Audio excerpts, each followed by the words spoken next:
Sarah, thank you so much for your company this morning. Thank you very much indeed. And of course, coverage of the Queen's funeral continues throughout the morning here on the BBC and on the BBC News website too, where there are full guides to every part of today, including the service and the processions.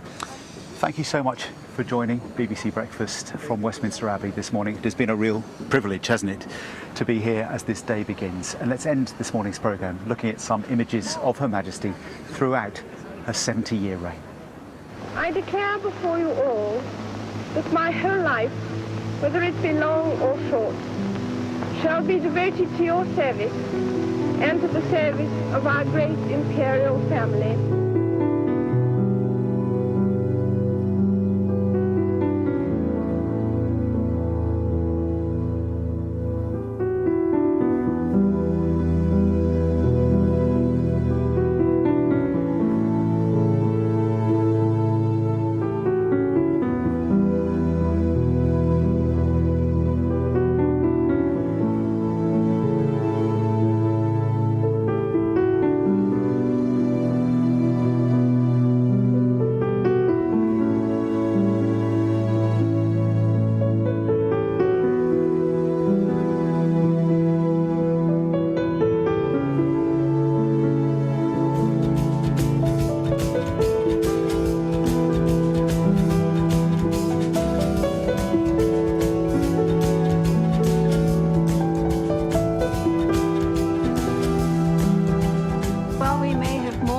To endure, better days will return.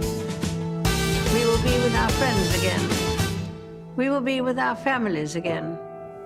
We will meet again. This is BBC Two on Monday, the 19th of September. Now, the funeral of Her Majesty the Queen.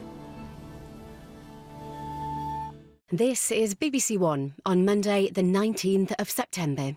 Now, the funeral of Her Majesty, the Queen.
For the first time in over 2.5 centuries, Westminster Abbey is the setting for a state funeral after the death of the longest reigning monarch in British history.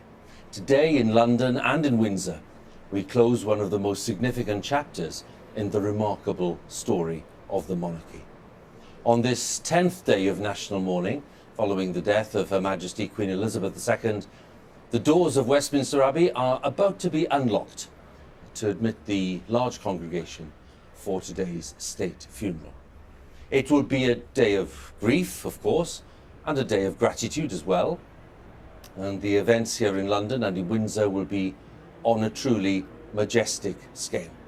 The past 10 days have seen a mass public display of respect and admiration for the late Queen and the lifelong service that she gave throughout Britain, the Commonwealth and beyond, as hundreds of thousands have made the pilgrimage to Westminster to pay their respects.